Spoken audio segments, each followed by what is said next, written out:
Hi my salty pecans, and welcome back to my channel. If you're new here, hi, my name is Pamela, and on today's video I'm going to be sharing with you all Hoyas actually Hoyas that have been bringing me so much joy this spring. I did a previous video where I was encompassing a whole bunch of different plants in my collection, but I'm actually going to stay in this little genus, family, phylum, whatever the correct terminology is, of Hoyas. So if you're interested in the babies that have been bringing me so much joy this spring, then keep on watching.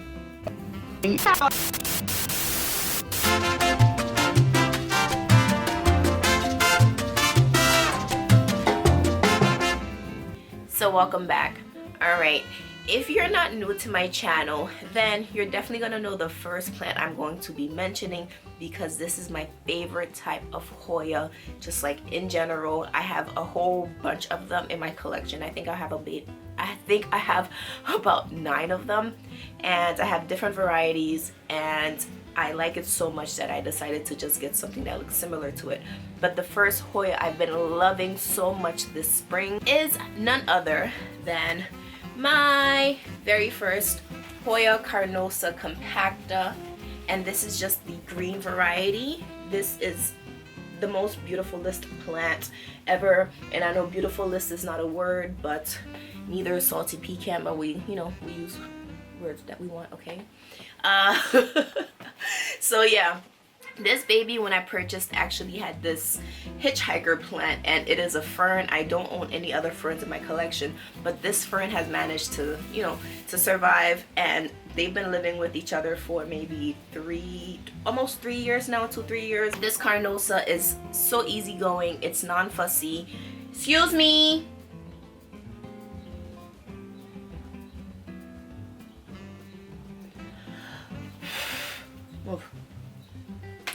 I find that Carnosas are such non-fussy plants. You just let them do their thing, water them, let them dry out, and they keep it pushing. They just continue to grow and grow and grow. So the first Hoya that's bringing me so much joy in my collection this spring is my lovely Hoya Carnosa Compacta. Also, one thing I do want to mention is, please don't come on here and correct me and say it's called Hoya Compacta. Leave me alone, okay? Leave me alone. I'm going to call it a Hoya Carnosa Compacta. This is a hybrid plant. Carnosa Compactas are hybrids of the Carnosa plant. You cannot find a Compacta in the wild. It's a cultivar, okay? So I will continue to call it a Carnosa Compacta because this is a derivative, a cultivar, a cultivated plant, okay? So thank you.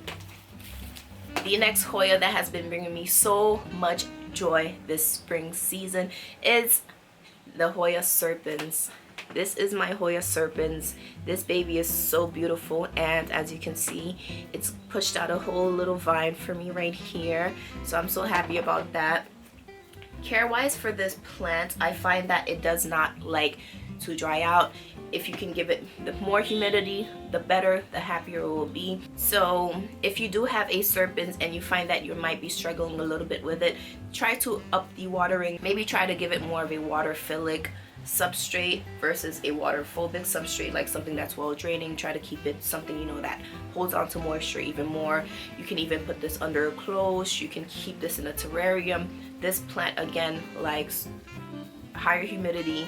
It likes to be more moist. So the Hoya Serpents brings me so much joy all seasons, but especially this spring season.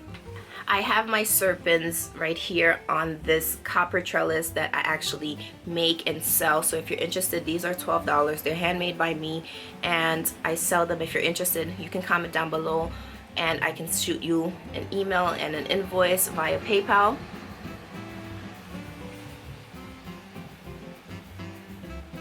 Everyone who has received these, they absolutely love them, and you're going to love them so much too. So again, I sell this trellis. If you're interested, let your girl know. If you watched my previous video about plants that bring me so much joy this spring, then you would have seen this Hoya. This is my Hoya rotundiflora. I've had this Hoya for a year, a bit over a year now, and it's done nothing but grow. It literally has done nothing but grow. it grows and it grows and it grows and it grows and it grows and it grows. And if you can notice, this is a new growth point vine that is pushed out. This is another new growth vine, another new growth vine, and there's little just like buds that are trying to pop out everywhere on this plant. So I'm absolutely geeking, loving the Hoya rotundiflora. I love this plant in particular because of how unique the foliage is. The foliage has this like rectangular, boxy sort of, you know, shape compared to maybe like more of a longer foliage type of leaf. So I do find that this plant, it doesn't mind drying out, but if you find that your plant is growing, do keep it a little bit more moist in order for it to not have to sacrifice the new growth or sacrifice older foliage and not grow for you.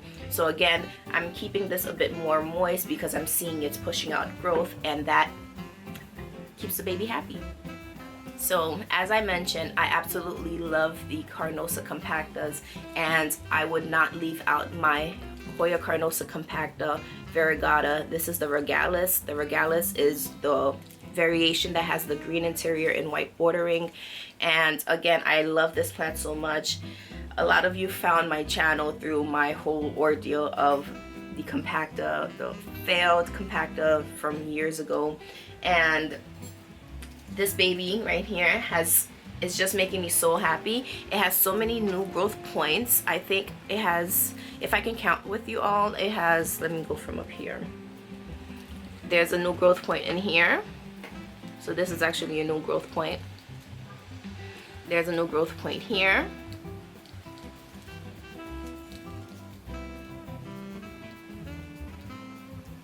This is another new growth point right here. This is another new growth point right here. This is another new growth point. And this is the continuation of the plant. If I look up here, and I have a separate little smaller plant in here, and that one has been pushing out new growth. So if you can see,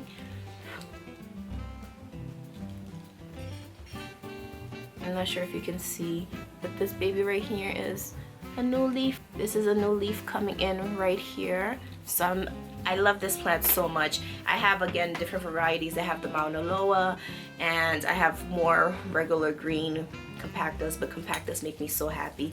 So this plant always brings me joy, and I'm so happy that I have it.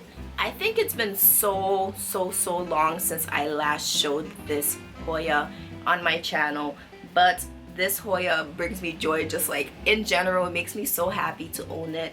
It does nothing but grow. It is beautiful, and when it's really bright out, when it's really hot out, it gets so sun stressed. And that is my Hoya WayattheEye.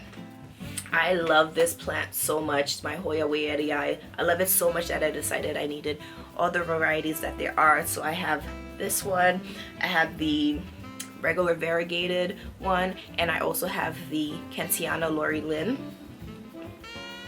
Oh, look at this. And speaking of the sun stress, look at how it gets this like deep ruby, deep purple color, and you need a WayattheEye. And this pot is just so full. It's so bushy. It is very drought resistant. This plant in particular lives right above my radiator, so all seasons, you know, it's at the window. When it's winter time, the radiator is on, and it doesn't complain at all. So look at this, look at this. Look how beautiful this sun stress is.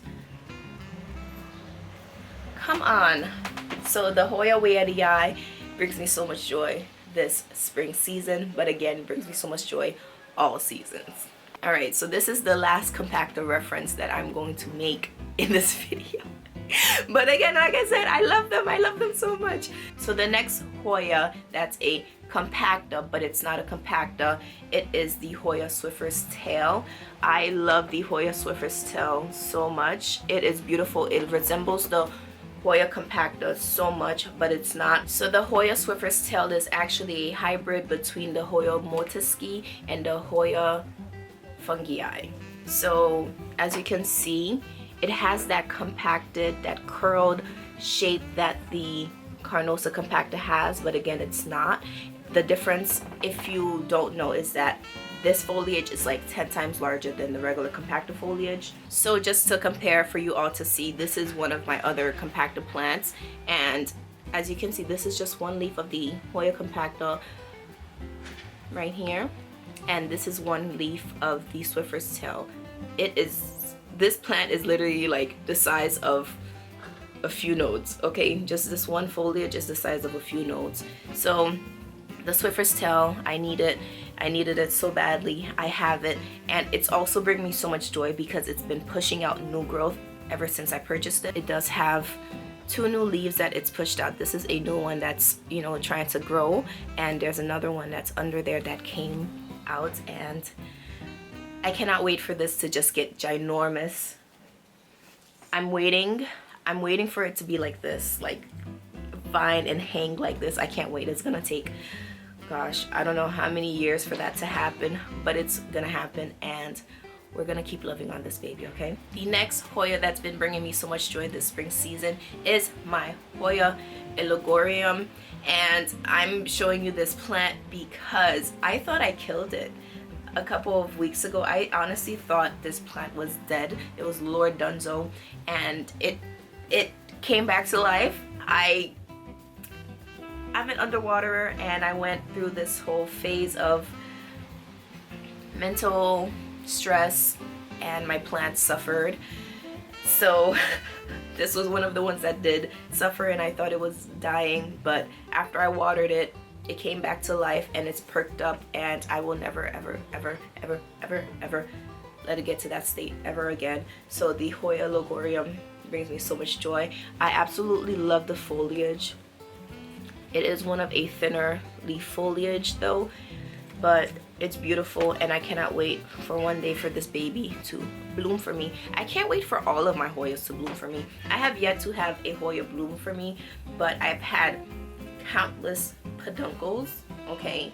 And then I just went through what I went through, and they all did not come to life.